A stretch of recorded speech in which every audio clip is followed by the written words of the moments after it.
Hello friends, आज हम लोग घटना चक्र का सामान्य अध्ययन पूर्वावलोकन का भारतीय इतिहास सीरीज शुरू करने जा रहे हैं।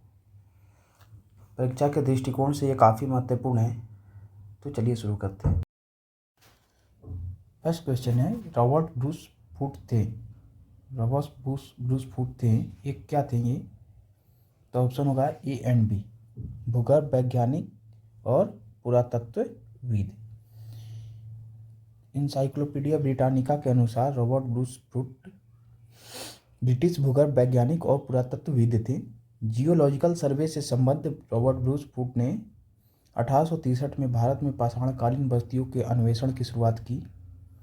अतः स्पष्ट है कि इस प्रश्न का उत्तर ए और बी दोनों हो सकते हैं। ये एक्सप्लेनेशन किया है, तो भूगर्भ वैज्ञानिक भी थे और पुरातत्वविद भी थे। सेकेंड क्वेश्चन है, कोपेनहेगन संग्रहालय की सामग्री से पाषाण, कांस्य और लौह युग का त्रियुगीय विभाजन किया था। तो थॉमसन ने। ठीक है, ऑप्शन ए। डेनमार्क के कोपेनहेगन संग्रहालय में 1818 और 1820 में एक आयोग की रिपोर्ट के अनुसार सामग्री के आधार पर पाषाण, कांस्य और लौह युग का त्रियुगीय विभाजन क्रिश्चियन जर्गेनसन थॉमसन ने किया था। यद्यपि थॉमसन ने 1836 में इस वर्गीकरण के अनुसार संग्रहालय की वस्तुओं का विवरण प्रकाशित किया था। उत्खनित प्रमाणों के अनुसार पशुपालन का आरंभ हुआ था। मध्य पाषाण काल में पशुपालन का आरंभ हुआ था। एक्सप्लेनेशन पढ़ लेते हैं। मध्य पाषाण काल के अंतिम चरण में पशुपालन के साक्ष्य प्राप्त होने लगते हैं। ऐसा पशुपालन के साक्ष्य भारत में आदमगढ़, होशंगाबाद मध्य प्रदेश में आदमगढ़ है, तथा बागौर, भीलवाड़ा राजस्थान से मिले। चलते अगले क्वेश्चन पे। मध्य पाषाण काल प्रसंग में पशुपालन के प्रमाण जहाँ मिले हैं वह स्थान है, तो आदमगढ़। ठीक है। निम्नलिखित में से किस स्थल से हड्डी के उपकरण प्राप्त हुए हैं? तो हड्डी के उपकरण काकोरिया से भी मिले और महदाहा से भी मिले। ठीक है ना। थोड़ा सा एक्सप्लेनेशन देख लेते हैं। मध्य पाषाण कालीन महदाहा उत्तर प्रदेश के प्रतापगढ़ जिले में जो स्थित है, से बड़ी मात्रा में हड्डी व सिंग निर्मित उपकरण प्राप्त हुए हैं। जिया शर्मा महदाहा में 3 क्षेत्रों का उल्लेख करते हैं, जो झील क्षेत्र, बूचड़खाना संकुल क्षेत्र एवं कब्रिस्तान निवास क्षेत्र में बटा था। बूचड़खाना संकुल क्षेत्र से ही हड्डी व सिंग निर्मित उपकरण और आभूषण बड़े पैमाने पर पाए गए हैं। सराय नाहर राय से भी अल्प मात्रा में हड्डी के उपकरण मिले। तो ऑप्शन हम लोग का क्या हो जाएगा? काकोरिया से और महदाहा से। नेक्स्ट क्वेश्चन है, हड्डी से निर्मित आभूषण भारत में मध्य पाषाण काल के संदर्भ में प्राप्त हुए हैं। सराय नाहर से और महदाहा से। वही क्वेश्चन है, दूसरे एग्जाम में यूपीआरओ एआरओ में रिपीटेड है, मेंस में। ठीक है। एक ही कब्र से 3 मानव कंकाल मिले हैं दमदमा से। ठीक है। दमदमा है कहाँ? तो मध्य गंगा की घाटी के प्रतापगढ़ जिले में स्थित सराय नाहर राय, महदाहा तथा दमदमा का उत्खनन हुआ है। दमदमा में लगातार 5 वर्षों तक किए गए उत्खनन के फलस्वरूप पश्चिमी तथा मध्यवर्ती क्षेत्रों से कुल मिलाकर 41 मानव समाधान प्राप्त हुए।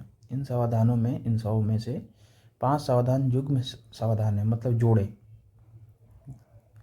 एक समाधान में 3 मानव कंकाल एक साथ दफनाए हुए मिले।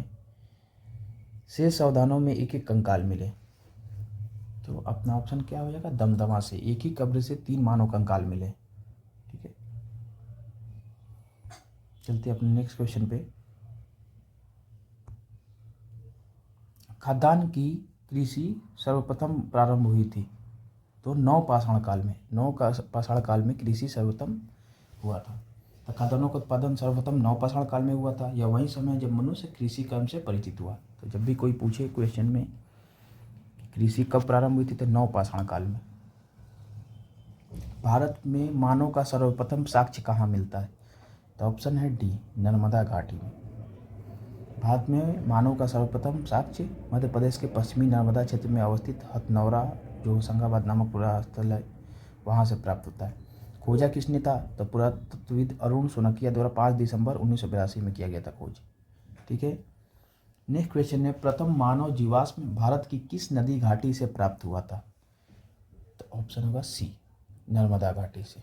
यहाँ पे देखा ना, अभी भारत में सर्वप्रथम मानव साक्ष्य मध्य प्रदेश के नर्मदा क्षेत्र में अवस्थित पुरातत्व स्थल से प्राप्त हुआ था। तो प्रथम मानव जीवाश्म भी वहीं से मिलेगा, नर्मदा घाटी से। नेक्स्ट क्वेश्चन है, मानव द्वारा सर्वप्रथम प्रयुक्त अनाज था? सी, सबसे पहले मानव यूज किया जौ का। आधुनिक मानव एक्सप्लेनेशन पढ़ देता हूँ। आधुनिक मानव समाज द्वारा मुख्य रूप से 8 खाद्य पदार्थों का अनाजों का उपयोग किया गया है। जौ, गेहूँ, चावल, मक्का, बाजरा, सोरगम, राई एवं जई। अनाजों के पौधे विभिन्न क्षेत्रों में जंगली घास के रूप में विद्यमान थे, जिन्हें बीजों के रूप में अलग अलग क्षेत्रों में अलग अलग समय पर मानव ने उगाया। ठीक है ना। वैश्विक दृष्टि से देखा जाए तो सर्वप्रथम जौ 8000 ईसा पूर्व के आसपास भूमध्य सागर एवं ईरान के मध्य स्थित पश्चिमी एशिया के देश में मानव द्वारा उगाया गया। बाद में लगभग इन्हीं क्षेत्रों में 8000 ईसा पूर्व के आसपास की गेहूँ भी उगाया जाने लगा। ठीक है। तो सबसे पहले जौ कहाँ उगाया गया? अगर वैश्विक दृष्टिकोण से पूरे वर्ल्ड में देखें तो भूमध्य सागर एवं ईरान के मध्य स्थित पश्चिमी एशिया के देश में। ठीक है। नेक्स्ट क्वेश्चन पे है, भारतीय उपमहाद्वीप में कृषि के प्राचीनतम साक्ष्य प्राप्त हुए। तो हम लोग को प्राप्त हुए लहुरा देव से कृषि के प्राचीनतम साक्ष्य। नवीनतम खोजों के आधार पर भारतीय उपमहाद्वीप में प्राचीनतम कृषि साक्ष्य वाला स्थल उत्तर प्रदेश के संत कबीर नगर जिले में स्थित लहुरा देव है। यहाँ से 9000 ईसा पूर्व से 7000 ईसा पूर्व तक के चावल के साक्ष्य प्राप्त हुए। ठीक है। और वैश्विक दृष्टि, जबकि प्राचीनतम चावल के साक्ष्य वाला स्थल, यहाँ पे एक और एक्सप्लेनेशन उल्लेखनीय है कि इस नवीनतम खोज के पूर्व भारतीय उपमहाद्वीप का प्राचीनतम कृषि साक्ष्य वाला स्थल मेहरगढ़ पाकिस्तान के बलूचिस्तान में स्थित, यहाँ से 7000 ईसा पूर्व के गेहूं के साक्ष्य मिले हैं। तो प्राचीनतम, इसके खोज से पहले प्राचीनतम पाकिस्तान के बलूचिस्तान वाला था मेहरगढ़, जबकि प्राचीनतम चावल के साक्ष्य वाला स्थल कोल्डियावा इलाहाबाद के पास था। यह 6500 ईसा पूर्व में चावल की भूसी के साक्ष्य मिले थे। पर अब नवीनतम साक्ष्य, सबसे प्राचीन साक्ष्य कौन होगा? लहुरा देव। ठीक है ना। कोल्डियावा भी था पर इसके पहले था, जब तक इसकी खोज नहीं हुई थी। ठीक है। तो ऑप्शन हमेशा होगा लहुरा देव, सबसे प्राचीनतम साक्ष्य। ठीक है। कृषि के, भारतीय उपमहाद्वीप में कृषि के प्राचीनतम साक्ष्य प्राप्त हुए। ऑप्शन डी, मेहरगढ़ से।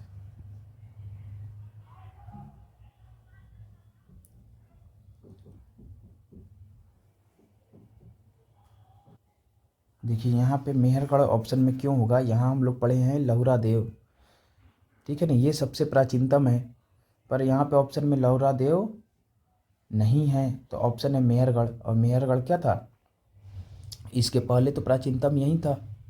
कहाँ है मेहरगढ़? पाकिस्तान में। तो जब ऑप्शन नहीं है भारतीय उपमहाद्वीप में, इंडियन का सब कंटिनेंट में, तो ऑप्शन क्या होगा? मेहरगढ़। ठीक है। चलते हैं अपन नेक्स्ट क्वेश्चन पे। भारतीय उपमहाद्वीप में कृषि के प्राचीनतम साक्ष्य कहाँ से प्राप्त हुए हैं? वही, अभी ऑप्शन नहीं है लहुरा देव का, तो क्या करेंगे? मेहरगढ़ ऑप्शन है। ठीक है। नवपाषाण युग में भारतीय उपमहाद्वीप के उत्तर पश्चिम क्षेत्र में निम्नलिखित में से किस स्थान पर कृषि के अभ्युदय के प्रारंभिक प्रमाण प्राप्त हुए हैं? नवपाषाण युग में, तो इसमें भी ऑप्शन यही है मेहरगढ़। भारतीय उपमहाद्वीप के उत्तर पश्चिम क्षेत्र में, नवपाषाण युग में भारतीय उपमहाद्वीप के उत्तर पश्चिम क्षेत्र में, ये मैप है। ठीक है, मैप के लिए सॉरी, ये होता है हमारा उत्तर पश्चिम, ये नॉर्थ है, ये वेस्ट है। तो नॉर्थ वेस्ट ये वाला एरिया होता है। तो नॉर्थ वेस्ट एरिया में अपना क्या है? पाकिस्तान। ठीक है ना। तो उत्तर पश्चिम क्षेत्र में निम्नलिखित में किस स्थान पर कृषि के अभ्युदय के प्रारंभिक प्रमाण प्राप्त हुए हैं? तो मेहरगढ़। ठीक है। अगले क्वेश्चन पे चलते हैं। भारत में पशुपालन एवं कृषि के प्राचीनतम साक्ष्य प्राप्त हुए हैं। तो ऑप्शन यहाँ पे अभी मेहरगढ़ ही है, तो मेहरगढ़। ठीक है। निम्नलिखित, नेक्स्ट क्वेश्चन है, उक्त स्थल का नाम बताइए जहाँ से प्राचीनतम अस्थायी जीवन के प्रमाण मिले हैं। तो मेहरगढ़ से। ठीक है। यहाँ से प्राचीनतम अस्थायी जीवन के प्रमाण मिले। ठीक है ना, कि यहाँ पे लोग अस्थायी रूप से बसे हुए थे। भारत में मेहरगढ़। ठीक है। निम्नलिखित में से किस स्थानों में मध्य पाषाण काल में पशुपालन के प्रमाण मिले? तो बागौर से। मध्य पाषाण काल में बागौर से मिला। एक्सप्लेनेशन है, मध्य पाषाण काल के पशुपालन के साक्ष्य प्राप्त होने लगते हैं मध्य पाषाण काल से। पशुपालन के प्रारंभिक साक्ष्य मध्य प्रदेश के होशंगाबाद के निकट आदमगढ़ पुरा स्थल और राजस्थान के भीलवाड़ा जिले के स्थित बागौर से मिलते हैं। नेक्स्ट क्वेश्चन है, निम्नलिखित में से किसको चालकोलिथिक युग भी कहा जाता है? तो चालकोलिथिक युग, ताम्र पाषाण काल को चालकोलिथिक युग भी बोलते हैं। ठीक है, ताम्र पाषाण काल को चालकोलिथिक, कहीं पे कैल्कोलिथिक युग भी बोलते हैं, इंग्लिश में कैल्कोलिथिक प्रोनाउंसिएशन करते हैं। आहड़ के बारे में ये RAS और RTS में क्वेश्चन पूछा हुआ था। आहड़ सभ्यता के बारे में निम्नलिखित कथनों पर विचार कीजिए। आहड़वासी तांबा गलाना जानते थे, ट्रू है। ये लोग चावल से परिचित नहीं थे, ये भी सही है। धातु, चावल से परिचित नहीं थे, ये गलत है, चावल से परिचित थे वो। तीसरा, धातु का काम आहड़वासियों की अर्थव्यवस्था का एक साधन था। चौथा, यहाँ से काले काले काले लाल रंग के मृदभांड मिले हैं, तो देखिए पहला तो सही है, ये गलाना जानते थे। ये लोग चावल से परिचित नहीं थे, ऐसा नहीं है वो चावल से परिचित थे, तो ये ऑप्शन गलत है। ठीक है, धातु का काम आहड़वासियों की अर्थव्यवस्था का बिल्कुल थे, तांबा गलाना जानते थे, धातु का ही काम करते थे, तो ऑप्शन 3 भी हो जाएगा। 4 सही हैं। यहाँ से काले लाल रंग के मेदबान मिले हैं जिस पर प्रामाणिक सफेद रंग की ज्यामितीय आकृतियाँ उकरी गई है, बिल्कुल सही है। तो ऑप्शन हो जाएगा मेरा ई, ऑप्शन हो जाएगा ई। देखिए, आहड़ सभ्यता के बारे में कहना है, आहड़वासी तांबा गलाना जानते थे, ये लोग चावल से भी परिचित थे, यहाँ पे ऑप्शन में चावल से परिचित नहीं थे, तो ये इसलिए ये ऑप्शन गलत है। ठीक है ना, धातु का काम आहड़वासियों की अर्थव्यवस्था का एक साधन था। ठीक है, यहाँ से काले रंग के मेदबान मिले, ट्रू है, ऑप्शन हो जाएगा ए। ठीक है, यहाँ पे थोड़ा सा एक्सप्लेनेशन कर लेते हैं। आहड़ दक्षिण पूर्वी राजस्थान में स्थित एक प्रमुख ताम्र पाषाणिक सांस्कृतिक स्थल है। आहड़ संस्कृति के लोग मूलतः कृषक एवं पशुपालक थे। वे गेहूं, जौ तथा चावल से परिचित थे। आहड़ का एक अन्य नाम ताम्बवती भी है, तांबा वाला स्थान जहाँ तांबा मिलता है, तो आहड़ का दूसरा नाम ताम्बवती भी है, जिससे सूचित होता है कि यहाँ तांबा बहुतायत मात्रा में उपलब्ध था। यहाँ के निवासी तांबे को गलाकर मनचाही वस्तु तैयार करते थे। धातु का काम आहड़वासियों की अर्थव्यवस्था का एक प्रमुख साधन था। यहाँ से काले लाल रंग के मृदभांड की प्राप्ति हुई है, जिस पर समानतः सफ़ेद रंग से ज्यामितीय आकृतियाँ उकरी गई है। इस प्रकार ऑप्शन ही सही है। ठीक है, अब बोल रहा, निम्नलिखित में से किस पुरा स्थल से पाषाण संस्कृति को लेकर हड़प्पा सभ्यता तक के सांस्कृतिक अवशेष प्राप्त हुए? तो ऑप्शन हो गया बी, मेहरगढ़। मेहरगढ़ कहाँ? पाकिस्तान में, बलूचिस्तान में। अब बोल रहा, नौदा टोली का उत्खनन किसने किया था? तो HD सांकालिया जी ने किया था, HD सांकालिया जी ने। नौदा टोली HD सांकालिया जी। ठीक है, नौदा टोली मध्य प्रदेश का उत्खनन दक्कन कॉलेज पूना के प्रोफेसर HD सांकालिया ने कराया था। यह स्थल इस महाद्वीप का सबसे विस्तृत उत्खनित ताम्र पाषाणी ग्राम स्थल है। ये ताम्र पाषाण काल का है, जिसकी तिथि ईसा पूर्व से 1600 से 1300 के मध्य निर्धारित की गई है। चलते अपने अगले क्वेश्चन पे। नौदा टोली किस राज्य में अवस्थित है? तो मध्य प्रदेश में, अभी हमने पढ़ा।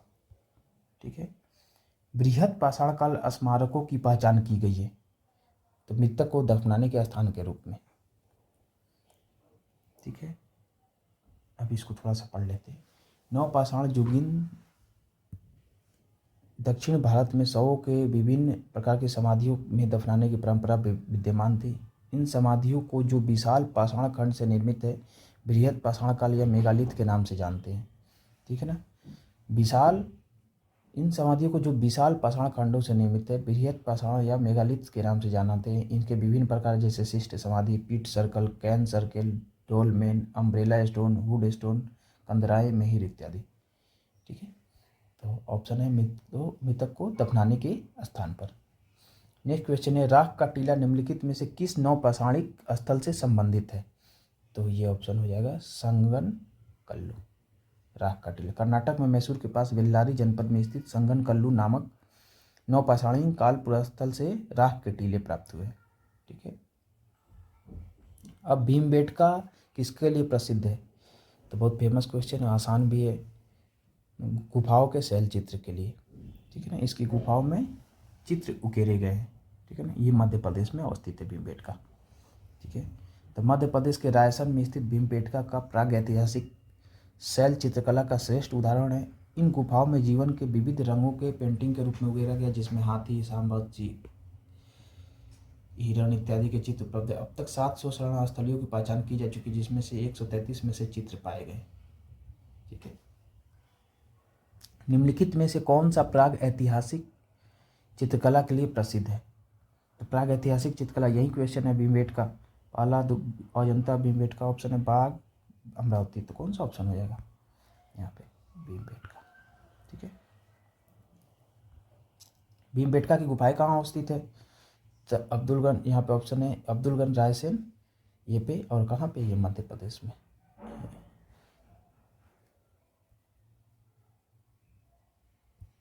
मध्य प्रदेश।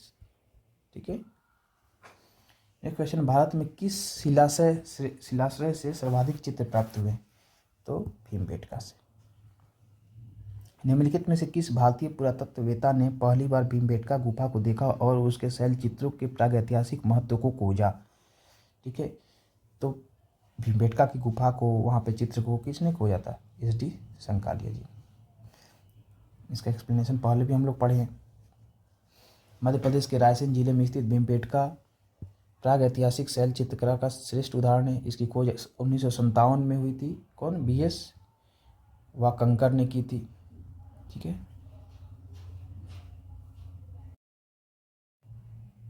नेक्स्ट क्वेश्चन है, निम्नलिखित में से किस भारतीय पुरातत्ववेत्ता ने पहली बार भीमबेटका गुफा को देखा और उसके शैल चित्र से प्राग ऐतिहासिक महत्व को खोजा? आंसर हो जाएगा BS वाकंकर जी। जैसा हमने देखा है, नौदा टोली को में किसने खोज की थी? तो नौदा टोली में SD संकालिया ने खोज की थी। और भीमबेटका गुफा को तो VS वाकंकर। मध्य प्रदेश के रायसेन जिले में स्थित भीमबेटका प्रागैतिहासिक शैल चित्रकला का श्रेष्ठ उदाहरण है। इसकी खोज 1957 में VS वाकंकर ने की थी। ठीक है। यूनेस्को ने भीमबेटका शैल चित्रों को विश्व विरासत की सूची में शामिल किया। भीमबेटका को किसने खोजा? फिर वही विष्णुधर वड़कड़कर। गैरिक मेदवान पात्र OCP का नामकरण हुआ हस्तिनापुर में। गंगा जमुना दोआब की संस्कृति परंपरा संभवतः उस संस्कृति के साथ शुरू थी है जिसे अपने अत्यंत विशिष्ट मेदवान के नमूने के कारण गेरुवर्णी गैरिक मेदवान संस्कृति OCP कहा गया है। ठीक है ना। गेरुआ मतलब लाल रंग का, भगवा कलर का। BB लाल ने वर्ष 1951 में हस्तिनापुर में सर्वप्रथम गैरिक मेदवान प्राप्त किया था और वहीं इसका नामकरण हुआ था। ठीक है। ताम्रासम काल के महाराष्ट्र के लोग मृतकों को घर के फर्श के नीचे किस चीज़ पर रखकर दफनाते थे? किस तरह से रखकर दफनाते थे? तो उत्तर से दक्षिण की ओर। महाराष्ट्र के ताम्रपाषाण कालीन संस्कृति, जिसको जौरवे संस्कृति भी बोलते हैं, के नेवासा, दैमाबाद, कोठे, चंदौली, इमामगांव आदि पुरातत्व स्थलों में घरों में मृतकों को अस्थि कलश में रखकर उत्तर से दक्षिण स्थिति में घरों के फर्श के नीचे दफनाए जाने के साक्ष्य मिले हैं। कब्र में मिट्टी की हांडियाँ और तांबे की कुछ वस्तुएं भी रखी जाती थी। ठीक है। नेक्स्ट क्वेश्चन पे चलते हैं। निम्नलिखित में से किस स्थल से मानव कंकाल के साथ कुत्ते के कंकाल भी मिले? तो बूझहोम से। ठीक है ना। ये कहाँ पे है? जम्मू एवं कश्मीर के श्रीनगर के निकट स्थित उत्तर पश्चिम में स्थित बूझहोम से नवपाषाण कालिक अवस्था में मानव कंकाल के साथ कुत्ते का कंकाल भी सावधान से प्राप्त हुआ है। गलतावास गड्ढों वाले घर भी यहाँ प्रमुख विशेषता है यहाँ की। नेक्स्ट क्वेश्चन है, निम्नलिखित में से किस स्थान पर मानव के साथ कुत्ते को दफनाए जाने का? वहीं बूझहोम। गलत आवास के साक्ष्य प्राप्त हुए हैं बूझहोम से। ठीक है। गलत आवास मतलब गड्ढे वाले घर। ठीक है। 37 क्वेश्चन है, निम्नलिखित जुगमा पर विचार कीजिए, मैचिंग है। तो चंद्रकेतु, तो चंद्रकेतु का टेराकोटा वाला कला है ये। ठीक है। गणेश्वर, ये ताम्र कलाकृतियाँ है। बूझहोम, तो बूझहोम ये नहीं है ना शैलकृत देव मंदिर, नहीं। बूझहोम क्या है? अभी हम लोगों ने यहाँ एक्सप्लेन किए थे कि बूझहोम गलत आवास में पाए जाते हैं। यहाँ पे मानव के साथ कुत्ते दफनाए जाने के साक्ष्य मिले हैं। तो ये ऑप्शन हमारा क्या है? शैलकृत देव मंदिर, ये गलत है। तो ऑप्शन क्या हो जाएगा? Only 2 and 3। तो ऑप्शन डी, ओनली 2 और 3। ठीक है। ओनली 2 और 3। चंद्रकेतुगढ़, वहाँ से टेराकोटा कला मिला है। गणेश्वर, ताम्र कलाकृतियाँ मिली हैं। ठीक है। थोड़ा सा पढ़ लेते हैं इनके बारे में, गणेश्वर के बारे में। तो देखिए, बोझोम नामक नवपाषाणिक पुरातत्व पुरास्थल जम्मू कश्मीर में केंद्र शासित प्रदेश में अवस्थित है। इस पुरास्थल की खोज 1935 में डी टेरा एवं पीटरसन ने की थी। इस पुरास्थल से गलतावास के साक्ष्यों की प्राप्ति हुई है। ठीक है, गड्ढे वाले घर के। चंद्रकेतुगढ़ पश्चिम बंगाल प्रांत में स्थित एक प्रमुख ऐतिहासिक पुरातात्विक स्थल है जो विद्याधरी नदी के तट पर अवस्थित है। यहाँ से ऐतिहासिक काल के टेराकोटा कला के कई उदाहरण प्राप्त हुए हैं जो तत्कालीन शिल्प कौशल की एक असामान्य विशेषता प्रदर्शित करता है। गणेश्वर राजस्थान प्रांत में स्थित एक प्रमुख ताम्र पाषाणिक पुरास्थल है। ठीक है, चंद्रकेतु के बारे में क्या पढ़ा? चंद्रकेतु पश्चिम बंगाल प्रांत में स्थित है और यह प्रमुख ऐतिहासिक पुरातात्विक स्थल है जो विद्याधरी नदी के तट पर अवस्थित है। ठीक है, यहाँ से टेराकोटा कला मिला है। कहाँ पे? चंद्रकेतुगढ़ पश्चिम बंगाल में। चंद्रकेतुगढ़ पश्चिम बंगाल में क्या मिला है? टेराकोटा कला। गणेश्वर कहाँ है? राजस्थान में। क्या मिला है? वो ताम्र पाषाणिक पुरास्थल है। ठीक है ना। ये इस पुरास्थल की खोज राजस्थान विश्वविद्यालय के पुरातत्व विभाग के प्रोफेसर रतन चंद्र अग्रवाल ने की थी। इस पुरास्थल से दोहरी पेंचदार सिरे वाली ताम्र बागान, मछली पकड़ने का कांटा तथा विभिन्न प्रकार के मेदवान मिले हैं। इस प्रकार विकल्प भी सही है। तो हम लोग समझ में आ गया ना। तो गणेश्वर कहाँ पे है? राजस्थान में। चंद्रकेतुगढ़ बंगाल में। ये हो गया आपका बंगाल में, ये हो गया राजस्थान में गणेश्वर। कोई दिक्कत? चलते आगे। नेक्स्ट क्वेश्चन है, विंध्य क्षेत्र में किस शिलाश्रय से सर्वाधिक मानव कंकाल मिले? तो ऑप्शन होगा लेखैया, option D. Doctor Jain Pandey की पुस्तक पुरातत्व विमर्श के अनुसार विंध्य क्षेत्र के लेखैया के शिलाश्रय संख्या 1 से मध्य पाषाणिक लघु पाषाण उपकरणों के अतिरिक्त 17 मानव कंकाल प्राप्त हुए, जिनमें से कुछ सुरक्षित हालत में तथा अधिकांश क्षतविध्वस्त अवस्था में प्राप्त हुए हैं। अमेरिका के ओरेगन विश्वविद्यालय के जॉन आर लुकास के अनुसार लेखैया में कुल 27 मानव कंकाल की अवस्थियाँ मिली है। तो विंध्य क्षेत्र में किस शिलाश्रय से सर्वाधिक मानव कंकाल मिले? तो लेखैया से। ठीक है, नीचे दो कथन दिए गए हैं। एक कथन को ए तथा दूसरे को रीजन किया गया। असर्शन रीजन का सवाल है, अभिकथन और कारण का। ठीक है, तो पहला अभिकथन है, विंध्य क्षेत्र के पाषाण युगीन लोगों ने नूतन भूतल काल के अंत में जो नया युग है उसके अंत में गंगा घाटी में प्रव्रजन किया था, गंगा घाटी में चले आए थे। ठीक है, रीजन दिया, जलवायु परिवर्तन के कारण इस काल में शुष्कता का चरण था। ठीक है, तो ऑप्शन मैच करना है। असर्शन और रीजन दे दिया। ठीक है ना, अभिकथन और कारण दे दिया। तो कारण क्या है? पहला सही है कि अब वो क्या किए, वहाँ से शिफ्ट करके गंगा घाटी में चले आए थे। तो असर्शन अभिकथन तो सही है। और रीजन क्या था? जलवायु परिवर्तन के कारण, क्योंकि वहाँ पे शुष्क जलवायु होने लगी थी। तो पहला असर्शन भी सही है, अभिकथन भी सही है और रीजन भी, कारण भी सही है। तो ऑप्शन हो जाएगा ई। ठीक है, नेक्स्ट क्वेश्चन है कि जिया शर्मा ने सराय नाहर राय में खुदाई के बाद यह अवधारणा दी थी कि नूतन भूतल काल के अंत में सूखे के कारण विंध्याचल क्षेत्र में भोजन की कमी के कारण लोगों ने गंगा घाटी क्षेत्र में प्रवास किया था।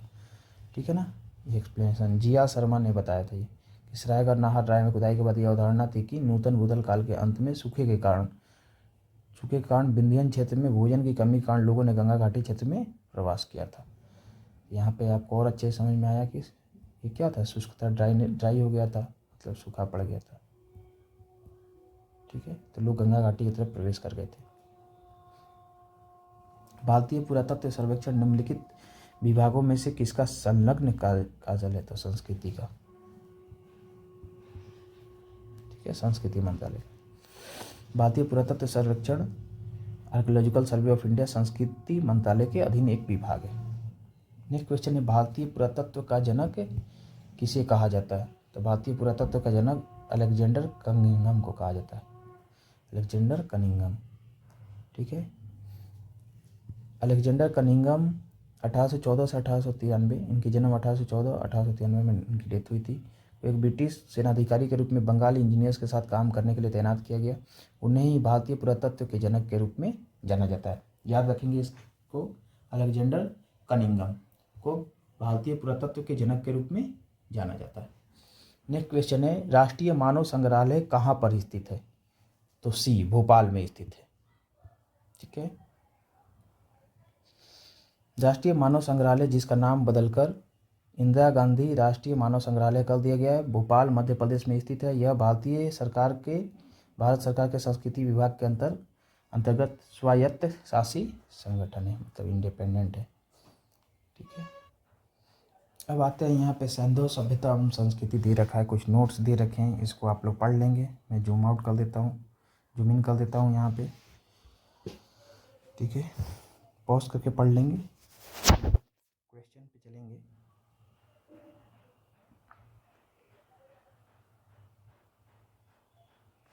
ठीक है, यहाँ पे पॉज करके आप लोग पढ़ लेंगे इसको अच्छे से, ताकि क्वेश्चन करने में बहुत आसानी हो।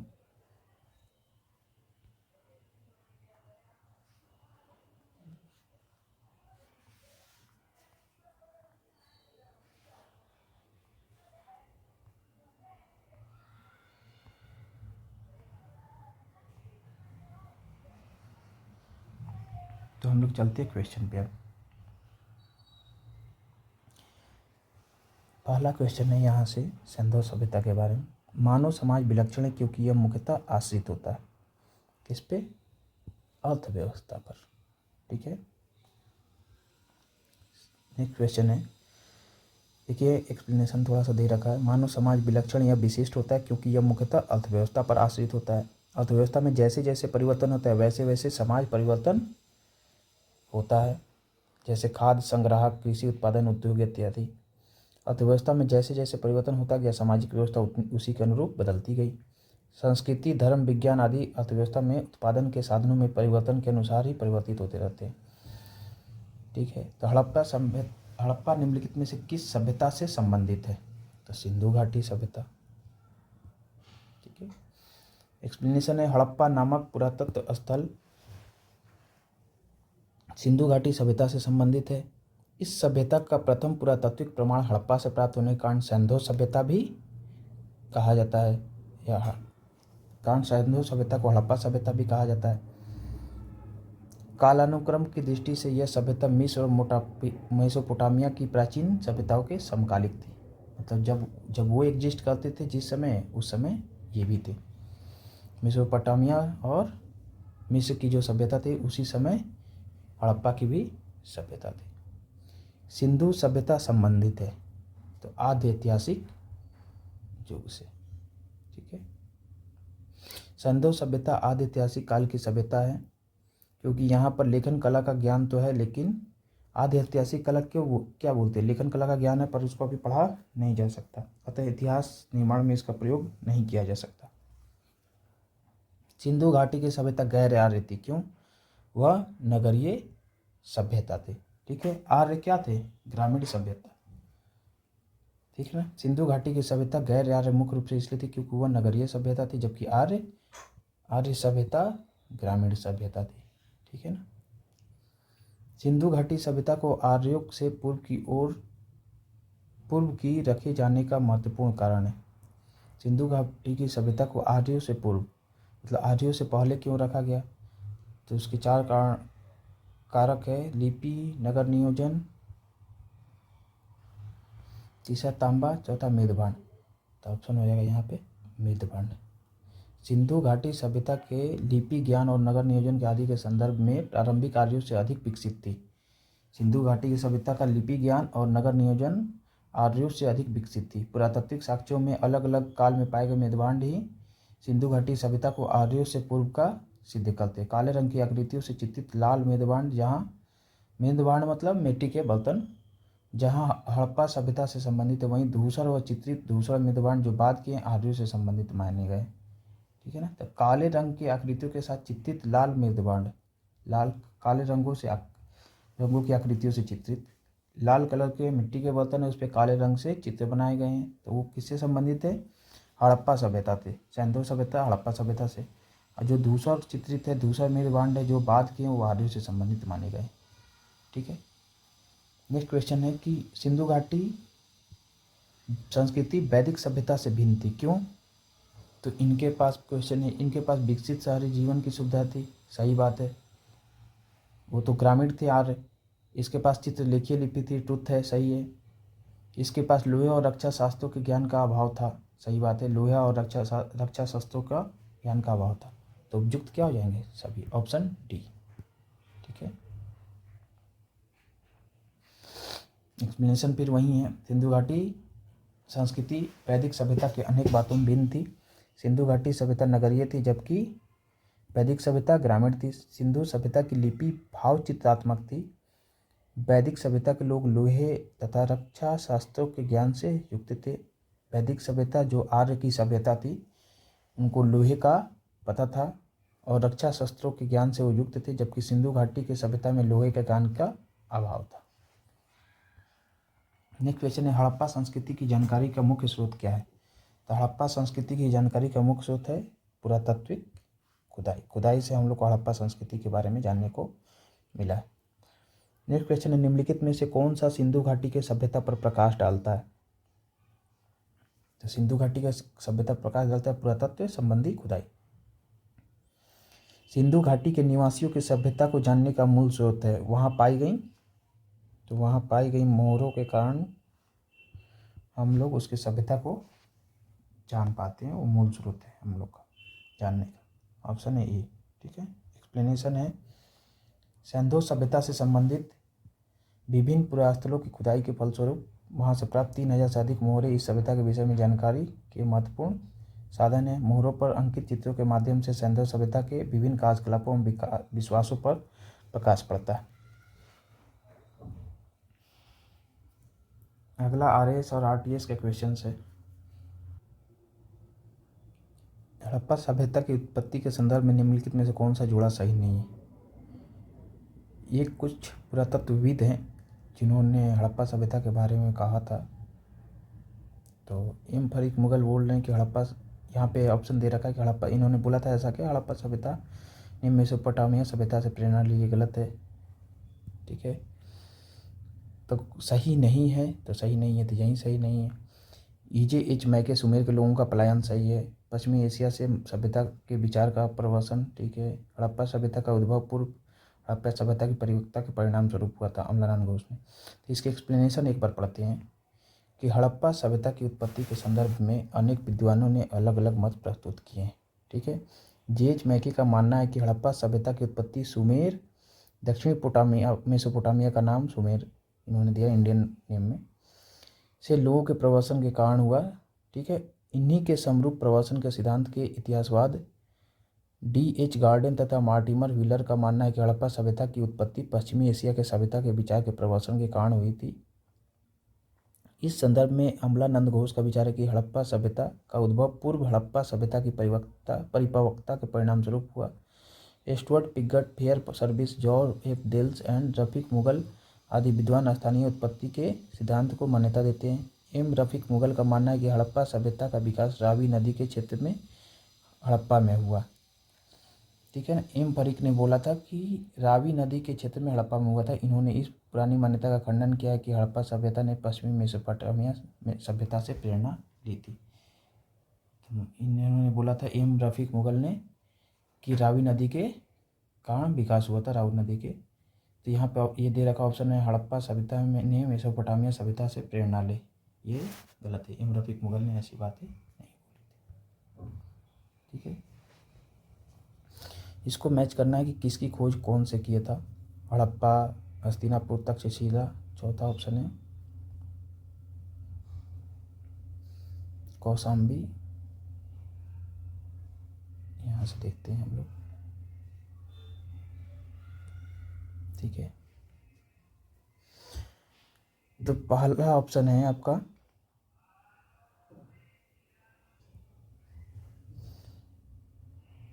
हड़प्पा की खोज की थी दयाराम साहनी ने।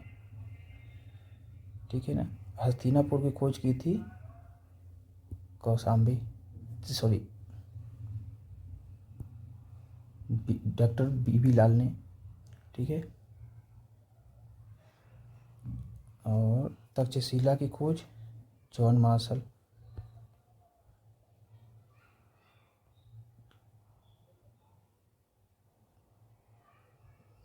कौशाम्बी NG मजूमदार ने, वहाँ पे उन्होंने अपना सर्वेक्षण किया था। दयाराम साहनी ने हड़प्पा की थी ठीक है, तो सही उत्तर हो जाएगा आपको सी,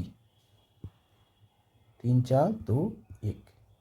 ठीक है, यहाँ पे हम लोग पढ़ लेते हैं अच्छे से एक्सप्लेनेशन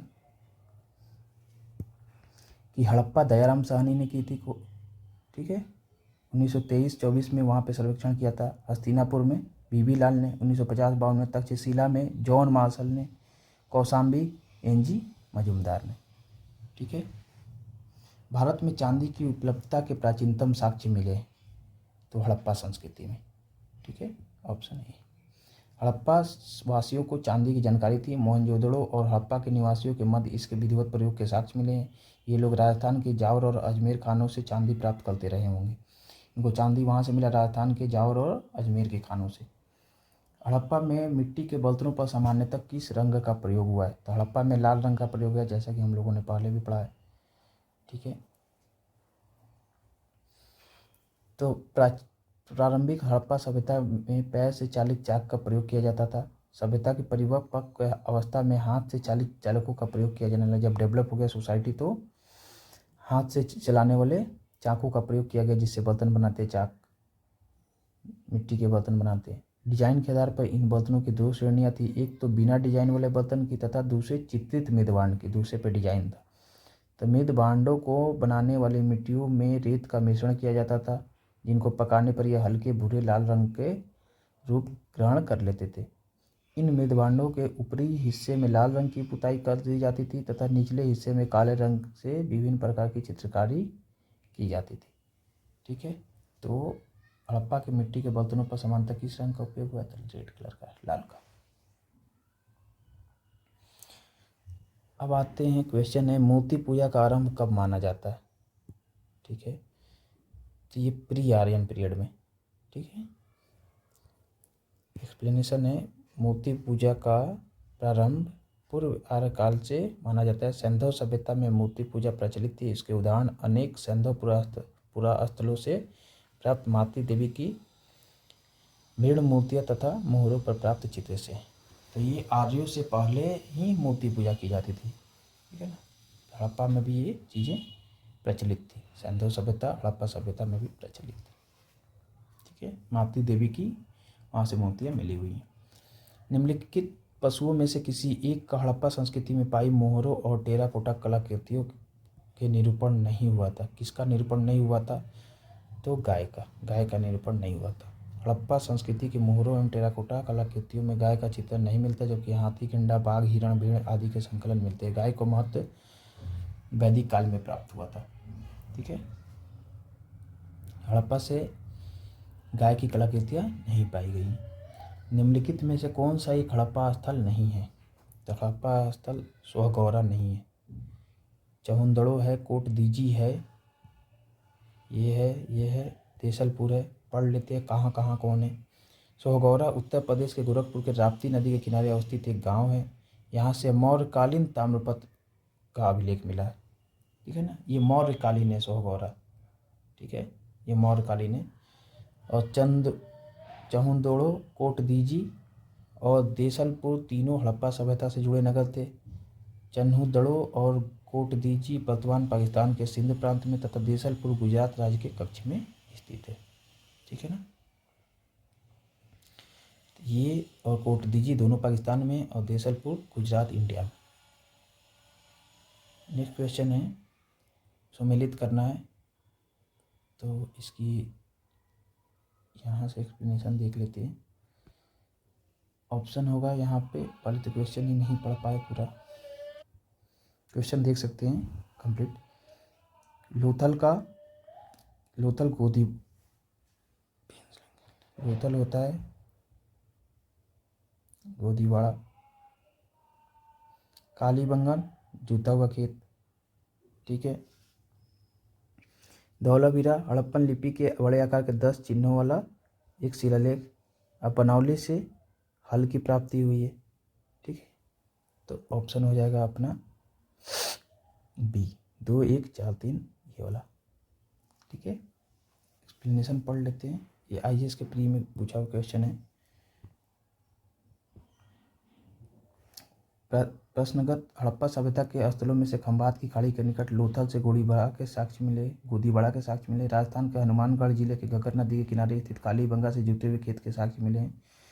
गुजरात के धौलावीरा से हड़प्पा लिपि के बड़े आकार के 10 चिन्हों वाला शिलालेख मिला है। हरियाणा के फतेहाबाद जिले में स्थित बनावली से पक्की मिट्टी के बनी हुई बर्तन हल्की प्रतिकृतियां मिली। ठीक है, नेक्स्ट क्वेश्चन है, एक जूते हुए खेत की खोज की गई थी, कहाँ पे? तो कालीबंगा। निम्नलिखित में से किस हड़प्पन नगर में जूते हुए खेतों के निशान मिले हैं? तो कालीबंगा। सम्मिलित करना है फिर से, तो डायरेक्टली यहाँ एक्सप्लेन कर देता हूँ। हड़प्पा सावधान आर्ट 37, लोथल गोदी, कालीबंगा जूता हुआ खेत, मोहनजोदड़ो से नर्तकी की मूर्ति मिली है। ठीक है, नेक्स्ट क्वेश्चन है, निम्नलिखित, ये भी सम्मिलित ही करना है, तो पेन लेते हैं और हड़प्पा का हो जाएगा, उन्होंने बताया था रावी नदी के किनारे, हस्तिनापुर गंगा, ठीक है, नागार्जुनकोंडा कृष्णा नदी के किनारे, पैठन गोदावरी नदी से संबंधित है। ठीक है, हड़प्पा रावी, हस्तिनापुर गंगा, नागार्जुनकोंडा कृष्णा, पैठन गोदावरी। यहाँ दे रखा एक्सप्लेनेशन, हड़प्पा रावी, हस्तिनापुर गंगा, नागार्जुनकोंडा कृष्णा और पैठन गोदावरी से संबंधित है। ठीक है, नेक्स्ट क्वेश्चन है, ये भी सुमेलित ही करना है, कंप्लीट क्वेश्चन में आप पढ़ लेते हैं ऑप्शन के साथ। देखिए, इसका हो जाएगा हड़प्पा का रावी, अभी पढ़ा हम लोगों ने, ठीक है ना, कालीबंगन घग्गर नदी, लोथल भोगवा, रोपड़ सतलज। ठीक है, एक्सप्लेनेशन देख लेते हैं। देखिए, हड़प्पा रावी नदी, कालीबंगन घग्गर, लोथल भगवा, रोपड़ सतलज। ठीक है, हड़प्पा किस नदी के किनारे अवस्थित है? तो उत्तर हो जाएगा रावी। सिंधु सभ्यता का महान स्नानागार कहाँ से प्राप्त हुआ है? तो मोहनजोदड़ो से स्नानागार प्राप्त हुआ है। सिंधु सभ्यता के महान स्नानागार के साक्ष्य मोहनजोदड़ो से प्राप्त हुए हैं। इसकी लंबाई उत्तर से दक्षिण की ओर 55 मीटर है और चौड़ाई पूर्व से पश्चिम दिशा की ओर 33 मीटर है। विशाल स्नानागार किस पुरातत्व स्थल से पाया गया है? तो मोहनजोदड़ो से पाया गया है। नेक्स्ट क्वेश्चन है, सिंधु सभ्यता के बारे में निम्नलिखित में से कौन सा कथन असत्य है, कौन सा गलत है? तो निम्नलिखित में नगरों में नालियों की सुदृढ़ व्यवस्था थी, सही है। व्यापार और वाणिज्य उन्नत दशा में था, ट्रू है। मातृ देवी की उपासना की जाती थी, सही है। लोग लोहे से परिचित थे, सिंधु सभ्यता हड़प्पा के लोग लोहे से परिचित नहीं थे, तो यही ऑप्शन हो जाएगा जो असत्य है, गलत है। ठीक है, चलते हैं हम लोग नेक्स्ट क्वेश्चन पे। सिंधु घाटी की सभ्यता जानी जाती है, तो सिंधु घाटी की सभ्यता जानी जाती है नगर नियोजन के लिए। ठीक है, सिंधु घाटी सभ्यता नगरीय सभ्यता थी। मोहनजोदड़ो हड़प्पा के लिए सिंधु घाटी सभ्यता अपने कृषि संबंधित कार्यों के लिए सही है, अपने उद्योगों के लिए सही है। चारों ऑप्शन सही होंगे, तो ऑप्शन हो जाएगा उपयुक्त सभी। ठीक है ना, अपने उद्योगों के लिए भी, अपने कृषि संबंधित कार्य के लिए भी, मोहनजोदड़ो और हड़प्पा के लिए भी, अपने नगर नियोजन के लिए भी। ठीक है, देखिए, सिंधु घाटी सभ्यता की प्रमुख विशेषता नगर नियोजन को माना जाता है। साथ ही हड़प्पा और मोहनजोदड़ो सिंधु सभ्यता के दो प्रमुख नगर थे। हड़प्पा नामक पूरा स्थल सर्वप्रथम ज्ञात होने के कारण इसको हड़प्पा सभ्यता के नाम से जाना जाता है। कालीबंगा से कृषि संबंधित साक्ष्य तथा अनेक संदेह स्थलों से ईंट के भट्टे, मनका निर्माण के कारखानों आदि उद्योग संबंधी साक्ष्य प्राप्त हुए। जितने भी सिंधु घाटी सभ्यता है उनसे ईंट के भट्टे, बहुत सारे से ईंट के भट्टे, मनका निर्माण के कारखाने आदि उद्योग संबंधी साक्ष्य मिले। इस प्रकार सभी चारों कथन सही है। ठीक है, कौन सा सही सुमेल नहीं है? तो कालीबंगन कहाँ पे है? राजस्थान में। तो कालीबंगन यहाँ हरियाणा दे रखा है, गलत है। ठीक है, तो यहीं सही सम्मिलित नहीं है। लोथल तो पता है, लोथल गुजरात में, आलमगीरपुर उत्तर प्रदेश में, रोपड़ पंजाब में। ठीक है, तो ऑप्शन ई कालीबंगा कहाँ पे हो जाएगा? राजस्थान। ठीक है, नेक्स्ट क्वेश्चन है कि निम्न में से सिंधु सभ्यता में संबंधित कौन से केंद्र उत्तर प्रदेश में स्थित है? निम्न नीचे दिए गए कूटों में से सही उत्तर का चयन करें। ठीक है, कौन कौन से उत्तर प्रदेश में स्थित है? तो देखिए, लोथल तो गुजरात में, कालीबंगा राजस्थान में, ठीक है ना, ये है गुजरात में, ये है राजस्थान में। हुलास और आलमगीरपुर कहाँ पे? उत्तर प्रदेश में। तो ऑप्शन हो जाएगा हमारा डी। ठीक है, 3 और 4। आलमगीरपुर और हुलास दो सिंधु सभ्यता हैं जो उत्तर प्रदेश में हैं, पाए गए हैं।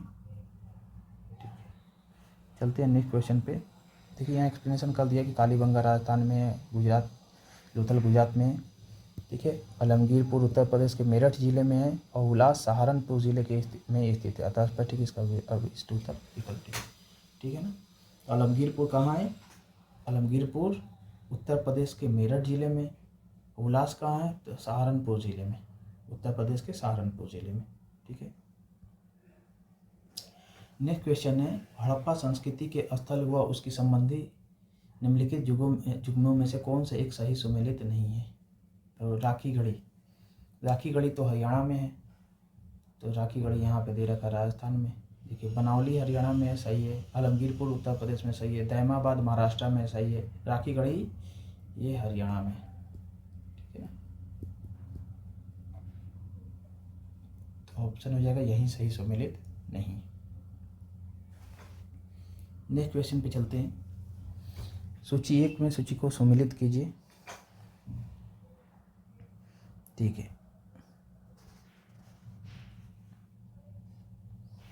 चलिए सम्मिलित करते हैं। ये है ऑप्शन, ये है मांडा, तो मांडा है जम्मू कश्मीर में। ठीक है, दैमाबाद महाराष्ट्र में, कालीबंगा राजस्थान में, राखी गढ़ी हरियाणा में। तो ऑप्शन देखिए क्या हो जाएगा, ए का 3, ए में 3 कहाँ से? ये। ठीक है ना, बी का 4 है, बी का यहाँ पे 4 है महाराष्ट्र, ये। तो ऑप्शन हमारा हो जाएगा सी वाला। ठीक है, ये ध्यान रखेंगे कि मांडा है जम्मू कश्मीर में, दैमाबाद महाराष्ट्र में, ठीक है, कालीबंगा राजस्थान में और राखी गढ़ी हरियाणा में। तो उसके हिसाब से हम लोग का ऑप्शन ये करेक्ट है। ठीक है, इसको याद रखेंगे, मांडा जम्मू कश्मीर में, दैमाबाद महाराष्ट्र में, कालीबंगा राजस्थान में और राखी गढ़ी हरियाणा में।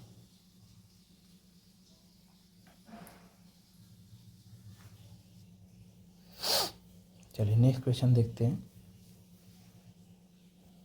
पहला है बालू, बालू है हरियाणा, मांडा जम्मू कश्मीर अभी हम लोगों ने पीछे पढ़ा है, पाडरी गुजरात में, हुलास है उत्तर प्रदेश में। खुद पहले ही पढ़े थे, आलमगीरपुर और हुलास उत्तर प्रदेश में। तो इसका ऑप्शन होगा 3, ए का 3, बी का 2, सी का 4 गुजरात और 1। तो जिसमें 3, 2, 4, 1 हो, 3, 2, 4, 1 वही ऑप्शन सही होगा आपका। ठीक है, तो ये ऑप्शन है ये डी। ठीक है ना, यहाँ पे एक्सप्लेनेशन कर रखा है कि बालू हरियाणा में, मांडा जम्मू एंड कश्मीर, पाडरी गुजरात में है, हुलास उत्तर प्रदेश में। नेक्स्ट क्वेश्चन है कि हड़प्पा संस्कृति के स्थलों में से कौन से सिंध में अवस्थित है? तो मोहनजोदड़ो कहाँ पे? सिंध में अवस्थित है। ठीक है, इसको फिर से देख लेंगे कि हड़प्पा पाकिस्तान के पंजाब में है, मोहनजोदड़ो तथा चन्हूदड़ो दोनों सिंध प्रांत में तथा सुरकोटदा गुजरात में स्थित है। ठीक है, मोहनजोदड़ो निम्नलिखित में से कहाँ पर स्थित है? मोहनजोदड़ो पाकिस्तान के सिंध प्रांत में स्थित है। चन्हूदड़ो के उत्खनन का निर्देशन किया गया था, कौन सा, किसके नेतृत्व में हुआ था? तो जे.एच. मैके ने। ठीक है ना, देखिए, मोहनजोदड़ो से लगभग 130 किलोमीटर दक्षिण पूर्व स्थित चन्हूदड़ो की खोज सर्वप्रथम वर्ष 1931 में एन.जी. मजूमदार ने किया था वर्ष 1935-36 में मैके ने यहाँ उत्खनन करवाया। नेक्स्ट क्वेश्चन पे चलते हैं। सिंधु घाटी सभ्यता का कौन सा स्थान अब पाकिस्तान में है? तो ये सिंधु घाटी सभ्यता का कौन सा स्थान अब पाकिस्तान में है? तो हड़प्पा, हड़प्पा पाकिस्तान में। ठीक है, जैसे ये पता है कालीबंगन कहाँ पे है? ये राजस्थान में, लोथल गुजरात में, अलमगीरपुर यूपी में, ये सब भारत में। ठीक है ना, ये क्या है? राजस्थान में, ये गुजरात में, ये उत्तर प्रदेश में, ये है पाकिस्तान में। ठीक है ना। नेक्स्ट क्वेश्चन है, रंगपुर जहाँ हड़प्पा की समकालीन सभ्यता थी कहाँ पे है? तो सौराष्ट्र, मतलब गुजरात। रंगपुर गुजरात के सौराष्ट्र क्षेत्र में, रंगपुर गुजरात के सौराष्ट्र क्षेत्र में स्थित है। यहाँ से प्राक हड़प्पा, हड़प्पा और उत्तर हड़प्पा कालीन सभ्यता के साक्ष्य मिले हैं। रंगपुर गुजरात के सौराष्ट्र क्षेत्र में स्थित है। रंगपुर सौराष्ट्र गुजरात, रंगपुर सौराष्ट्र गुजरात। ठीक है। दधरी एक पर्वतीय हड़प्पीय पुरास्थल है। कहाँ का? तो पंजाब का। कहाँ का भाई? पंजाब का। ठीक है, एक्सप्लेनेशन पढ़ लेते। दधोरी कहाँ पे एग्जैक्टली स्थित है? दधोरी एक पर्वतीय पुरास्थल है जो पंजाब प्रांत के लुधियाना जिले में गोविंदगढ़ के पास स्थित है।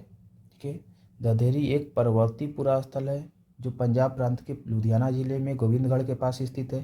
दधेरी स्थल चित्रित दूषण मृदभांड काल से संबंधित है जो कि आर्यों के आगमन का काल भी है। ठीक है, और वैसे भी पहले भी हम लोग पढ़ चुके हैं कि आर्य किससे संबंधित रखते थे? चित्रित धूसर मृदभांड से।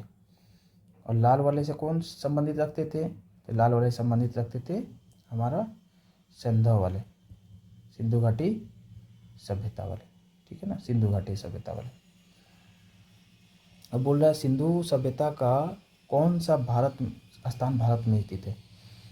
तो ऑप्शन हो जाएगा लोथल, ये है गुजरात में। ठीक है ना, ये सब तो पाकिस्तान में, ये दोनों पाकिस्तान में। ठीक है,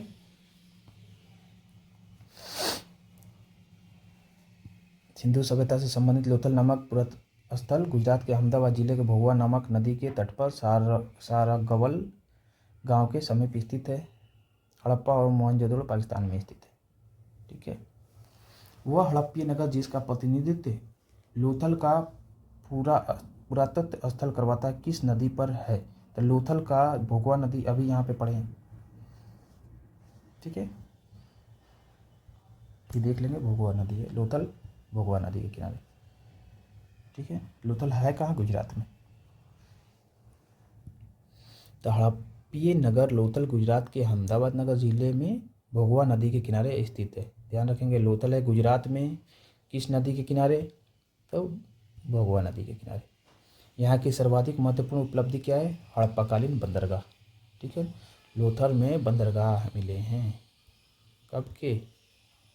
हड़प्पाकालीन, हड़प्पा सभ्यता के। ठीक है, हड़प्पा सभ्यता स्थल लोथल स्थित है, तो गुजरात में। यही क्वेश्चन है। ठीक है, नेक्स्ट क्वेश्चन है, सिंधु घाटी सभ्यता का पत्तन नगर था। ठीक है, पत्तन नगर का मतलब जहाँ से जहाज वगैरह चलते थे, मतलब बंदरगाह, नाव वगैरह, नाव, जहाज, नाव। तो यहाँ पे बंदरगाह था। पत्तन का मतलब जहाँ पे बंदरगाह था। तो बंदरगाह कहाँ था? लोथल में, गुजरात में। ऑप्शन होगा सी। निम्नलिखित में कौन सा एक हड़प्पा का बंदरगाह था? लोथल। निम्नलिखित में से किस हड़प्पा कालीन सभ्यता को हल का टेराकोटा प्राप्त हुआ है? हल का टेराकोटा कहाँ से प्राप्त हुआ है? बनावली से। ठीक है, हरियाणा के फतेहाबाद जिले में स्थित बनावली से हल का टेराकोटा प्राप्त हुआ है। बनावली कहाँ पे है? हरियाणा में, जहाँ से हल का टेराकोटा प्राप्त हुआ है। एक बार फिर से यहाँ देख लेते हैं, कालीबंगन कहाँ पे? राजस्थान में। ये है राजस्थान में। थोड़ा सा देखते हैं, धौलावीरा कहाँ है? गुजरात में। ठीक है, और ये बनावली कहाँ है? हरियाणा में। लोथल कहाँ पे है? गुजरात में। बनावली कहाँ है? हरियाणा में। कहाँ क्या मिला है यहाँ से? तो हल मिला है। ठीक है, एक क्वेश्चन है, निम्नलिखित में से कौन सा सिंधु घाटी के सभ्यता से संबंधित नहीं है? तो बताइए। देखिए, सिंधु घाटी के सभ्यता में पाटलिपुत्र क्या है? मौर्य से रिलेटेड है। सिंधु घाटी तो कालीबंगन होगा, रोपड़ होगा, लोथल होगा, ये सब सिंधु घाटी के। तो ऑप्शन होगा हमारा पाटलिपुत्र। चलिए नेक्स्ट क्वेश्चन पे।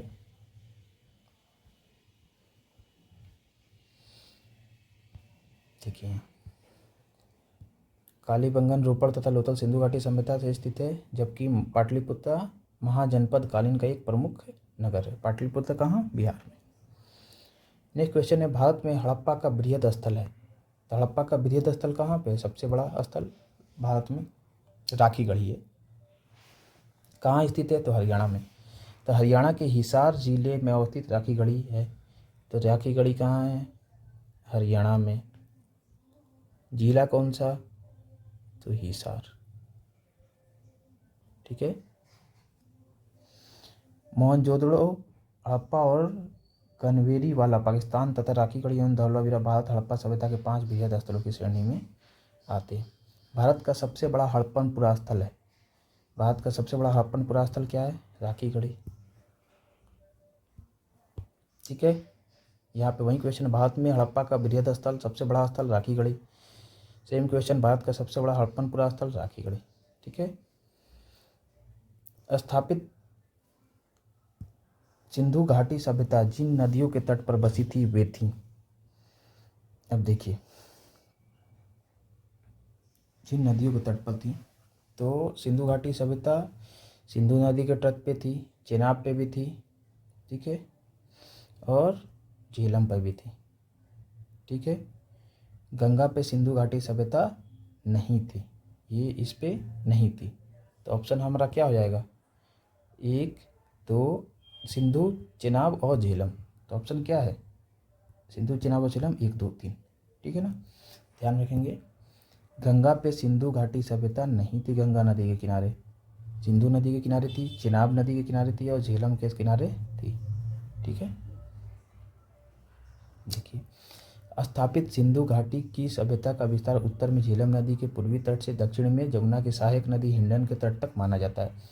इसमें झेलम, सिंधु और चिनाब नदियाँ तो शामिल है, परंतु गंगा नदी शामिल नहीं है। नेक्स्ट क्वेश्चन है, सिंधु घाटी के लोग विश्वास करते थे किसमें? आत्मा। सिंधु घाटी के लोग आत्मा और ब्रह्म में नहीं, कर्मकांड में नहीं, यज्ञ प्राणी में नहीं, मातृशक्ति में। ठीक है ना, वो मातृशक्ति की पूजा करते थे। ठीक है। ठीक है,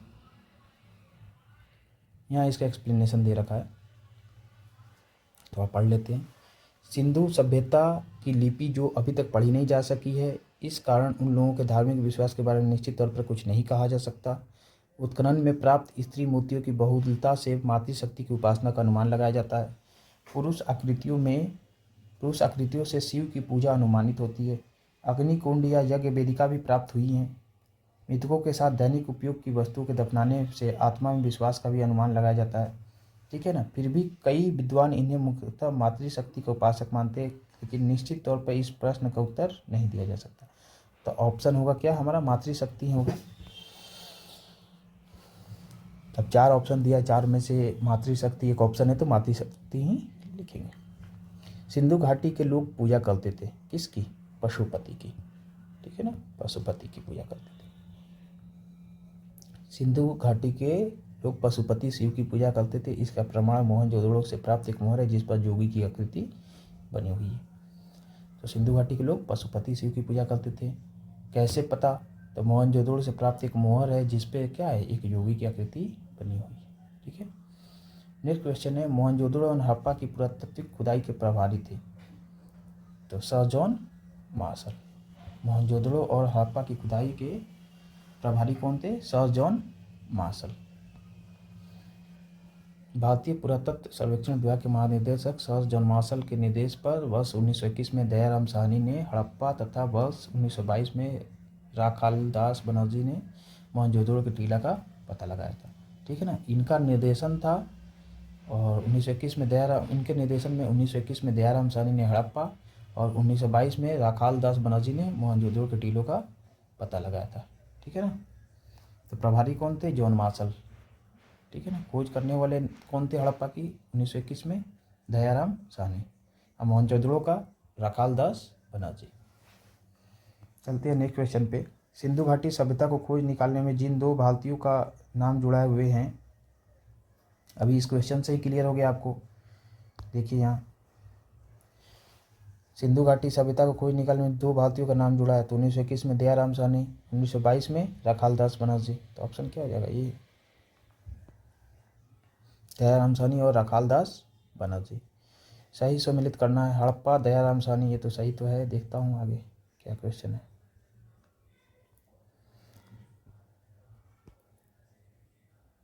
सही सुमेलित करना है, क्या क्वेश्चन है?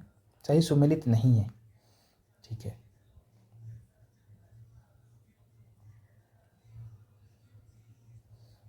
ठीक है, लोथल एस आर राव सही है, सूरत कोटा जेपी जोशी सही है, ये बीके थापड़ नहीं होगा, ठीक है ना। इसका ऑप्शन यहाँ दे रखा है आर एस बिस्ट, ठीक है ना। धौलावीरा का उत्खनन कौन कराया था? धौलावीरा आर एस बिस्ट ने कराया था, ठीक है ना, बीके थापड़ नहीं, तो ऑप्शन सही नहीं। तो आप लोग ध्यान रख लेंगे। देखिए लोथल का एस आर राव, सूरज कोटदा का जेपी जोशी, धौलावीरा का आर एस बिस्ट और हड़प्पा का दयाराम साहनी। मोहनजोदड़ो का यहाँ पे ध्यान रखेंगे, मोहनजोदड़ो का राखालदास बनर्जी, ध्यान रहेगा, ठीक है। नेक्स्ट क्वेश्चन पे है, हड़प्पा का उत्खनन करने वाला प्रथम पुरातत्वविद जो इसके महत्व को नहीं समझा पाया। हड़प्पा को इसके महत्व को, ए कनिंघम सर्वप्रथम पुरातत्वविद वही था जो उत्खनन किया था।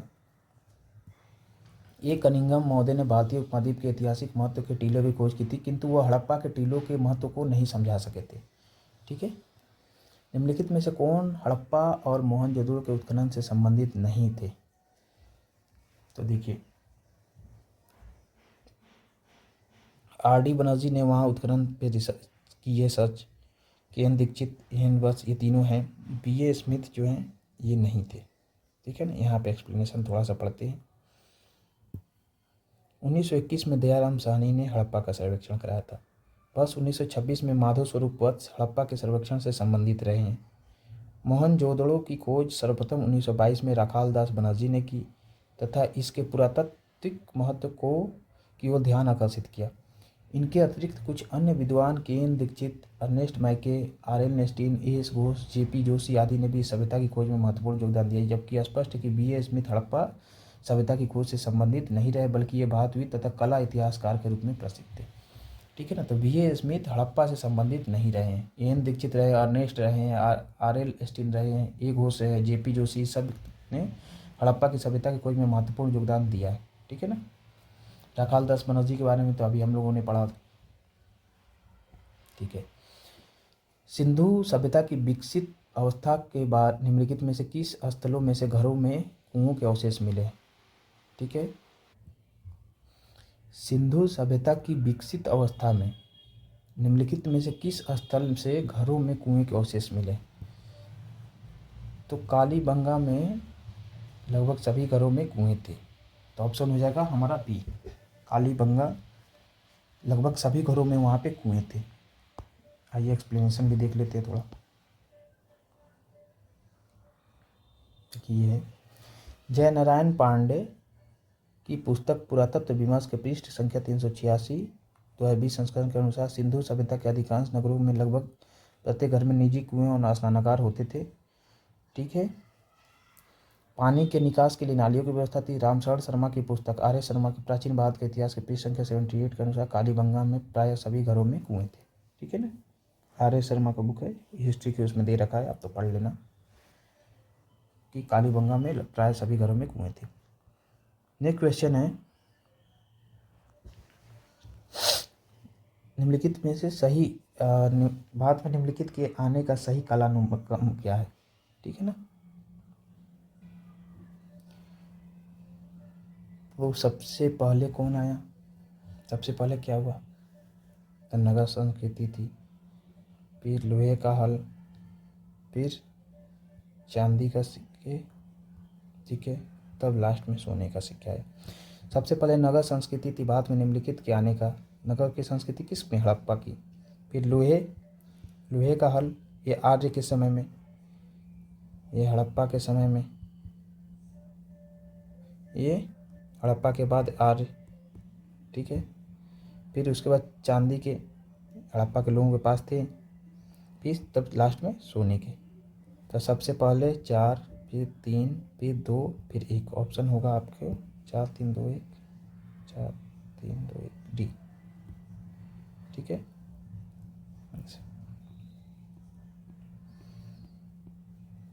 पढ़ लेना, एक्सप्लेन कर ही देता हूँ। चलो, भारत में सबसे प्राचीन सभ्यता हड़प्पा सभ्यता अपनी नगर योजना के लिए विख्यात है। जैसा मैंने अभी बताया, हड़प्पा सभ्यता की नगर योजना के आधार सामग्री मोहनजोदड़ो, हड़प्पा, चनोदोड़ो, कालीबंगा, लोथल, सूरज सिरकोटता तथा बनौली से प्राप्त होती है। सिंधु घाटी की सभ्यता कांस्य कालीन है। लोहे का ज्ञान कांस्य के बाद वैदिक काल में लगभग 1000 ईसा पूर्व में हुआ था। ठीक है ना, मैंने अभी बताया कि लोहे का ज्ञान क्या हुआ था कांस्य के, वैसे हड़प्पा के बाद बताया था। तो हड़प्पा पहले का है और वैदिक काल बाद का है, आर्यों का काल। तो कांस्य के बाद 1000 ईसा पूर्व में हुआ था। भारत में सबसे प्राचीन सिक्के आहत मुद्रा के रूप में 6ठी शताब्दी के ईसा पूर्व में अस्तित्व में आए।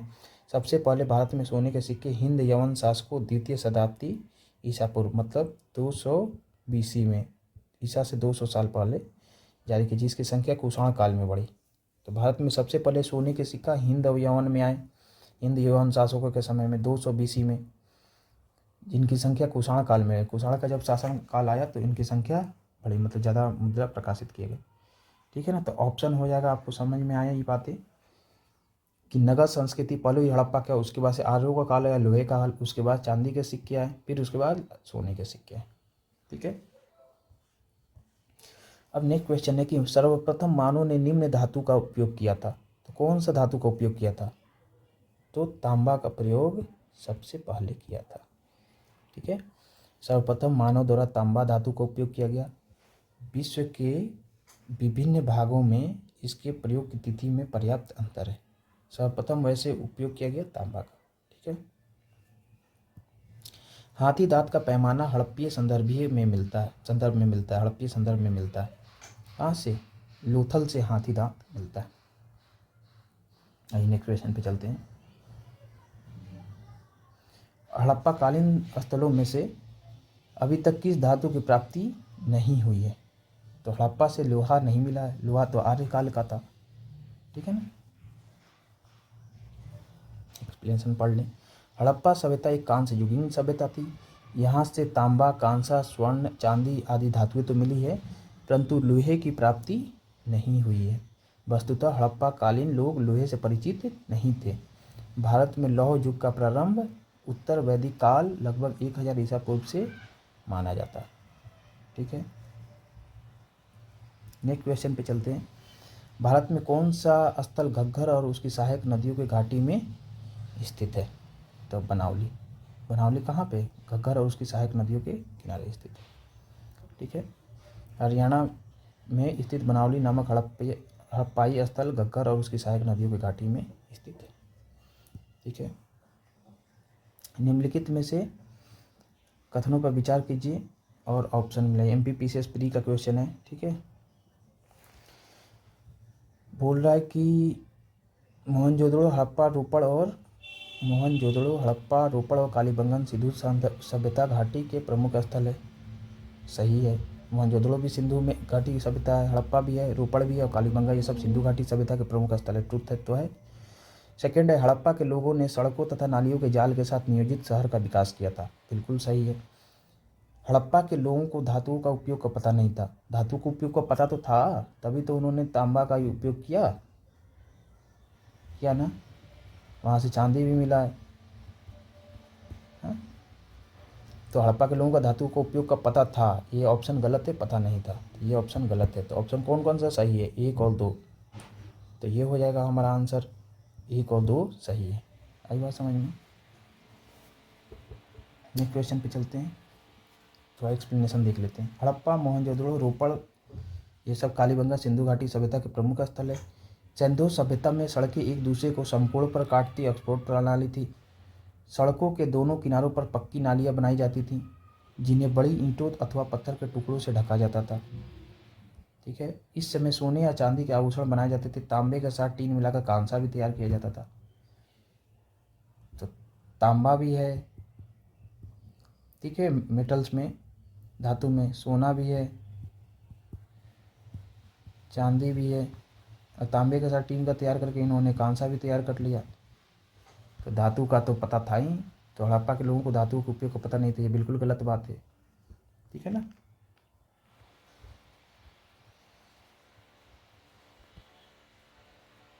आइए इसको देखते हैं। मोहनजोदड़ो तथा हड़प्पा नगर अब विलुप्त हो गए हैं। ठीक है, वह खुदाई के दौरान प्रकट हुए थे। आश्वासन है, अभिकथन है, मोहनजोदड़ो तथा हड़प्पा नगर अब विलुप्त हो गए हैं। कारण दे रखा है, वह खुदाई के दौरान प्रकट हुए थे। ठीक है, तो एक बात बताइए कि ये तो ठीक है, पहला ऑप्शन है ये सही है, मोहनजोदड़ो और हड़प्पा नगर अब विलुप्त हो गए हैं, खुदाई के दौरान प्रकट हुए हैं, ये भी सही है। ठीक है, तो ए और आर दोनों सही है तथा आर सही स्पष्टीकरण है ए का। ये बताइए ए का सही स्पष्टीकरण आर कैसे है? मोहनजोदड़ो तथा हड़प्पा नगर अब विलुप्त हो गए, किस कारण से विलुप्त हुए? वो कारण आर थोड़ी है, वो ये कारण थोड़ी दिया किस कारण से विलुप्त हो गए। जब किस कारण से कारण नहीं दिया तो ये रीजन इसका सही आंसर थोड़ी है। ये सही है, अपने आप में रीजन सही है कि हाँ वो खुदाई के दौरान प्रकट हुए थे, पर इसका कारण तो नहीं है, कथन का कारण तो नहीं है। तो कथन का कारण नहीं है तो होगा ई और आर दोनों सही हैं, असर्शन और रीजन दोनों सही है, अभिकथन और कारण दोनों सही हैं, किंतु आर जो रीजन है कारण है सही स्पष्टीकरण नहीं है। यहाँ पे बताया रहता कि मोहनजोदड़ो और हड़प्पा नगर अब विलुप्त हो गए हैं, किस कारण से विलुप्त हैं, जब उसे बताया रहता तो हम लोग क्या कर सकते थे, लिखते कि ए और आर दोनों सही हैं। ऑप्शन हो जाएगा आपका बी। समझ में आया?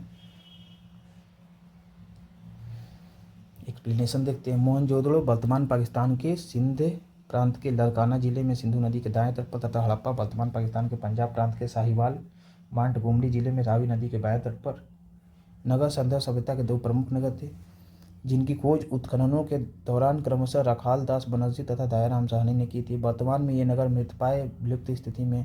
इस प्रकार कथन और कारण दोनों सही हैं, किंतु कारण कथन की सही व्याख्या नहीं करता। ठीक है, नेक्स्ट क्वेश्चन है, हड़प्पन संस्कृति के संदर्भ में शैलकृति स्थापत्य के प्रमाण कहाँ से मिले? तो शैलकृति धौलावीरा से। एक्सप्लेनेशन देख लीजिए। धौलावीरा हड़प्पा सभ्यता की गुजरात भारत में स्थित दूसरी सबसे बड़ी बस्ती है। सबसे बड़ी बस्ती अभी पढ़ा था आपने राखीगढ़ी है। ठीक है, धौलावीरा उसके बाद सेकेंड प्लेस रखता है सबसे बड़ा में। सबसे बड़ा भारत में राखीगढ़ी बस्ती है। धौलावीरा है कहाँ? तो गुजरात में। ठीक है ना, ये लिख लेना आप, ये गुजरात में है। ठीक है ना, गुजरात के कच्छ के रण में अवस्थित है। यहाँ के उत्खनन से परिणाम स्वरूप हड़प्पा सभ्यता की अनेक महत्वपूर्ण जानकारी प्राप्त हुई है। इन खोजों में शैलकृत जलकुंड महत्वपूर्ण है। ठीक है ना, शैलकृत जलकुंड, ठीक है ना, रिजर्वायर जहाँ पे पानी को इकट्ठा किया जा सके। ये क्वेश्चन है, धौलावीरा जिस राज्य में स्थित है वह है। तो धौलावीरा कहाँ पे स्थित है भाई? गुजरात में स्थित है। ठीक है, कौन सा हड़प्पीय नगर 3 भागों में विभक्त था? लोथल, कालीबंगा। ऑप्शन देखिए, धौलावीरा। तो धौलावीरा 3 भागों में विभक्त था। ठीक है, ये ध्यान रखना है। धौलावीरा नगर आयताकार बना था। इस नगर को 3 भागों किला, मध्य नगर और निचला नगर में विभाजित किया जाता था। ठीक है, निम्नलिखित में से कौन से स्थल में 3 नगरों के अवशेष प्राप्त हुए हैं? धौलावीरा में 3 नगरों के अवशेष प्राप्त हुए। कौन कौन से नगर? एक भाग किला वाला, दूसरा मध्य नगर, तीसरा निचला नगर। ठीक है,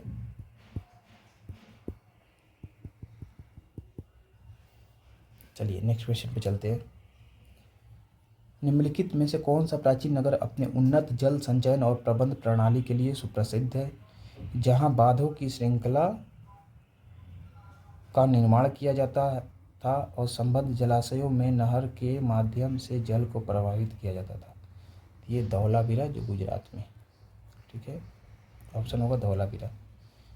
ठीक है, धौलावीरा नामक प्रमुख हड़प्पाई पुरास्थल गुजरात राज्य के कच्छ जनपद में स्थित है। धौलावीरा नियोजित नगर का एक उत्कृष्ट उदाहरण है।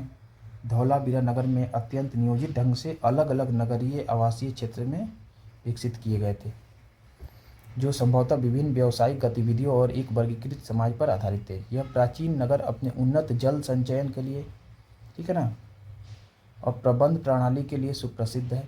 यहाँ पर बांधों की श्रृंखलाओं का निर्माण किया गया था तथा संबद्ध जलाशयों में नहर के माध्यम से जल को प्रवाहित किया जाता था। यहाँ से जल संचयन प्रणालियों तथा जल निकासी प्रणालियों के साथ साथ वास्तुशिल्प एवं तकनीकी रूप से विकसित सुविधा में नजर आने वाली उत्कृष्ट तकनीकी प्रगति स्थानीय सामग्री की डिजाइन, कार्यान्वयन और प्रभावकारी उपयोग में स्पष्ट रूप से परिलक्षित होती है। ठीक है, जल का संचयन किया जाता था, कलेक्शन किया जाता था। एक उन्नत जल प्रबंध व्यवस्था का साक्ष्य प्राप्त हुआ है। तो भाई सिंपल सी बात है, अभी इतना सारा पढ़ एक्सप्लेन तो किया कि धौलावीरा से। नेक्स्ट क्वेश्चन पे चलते हैं। निम्नलिखित में से किस स्थल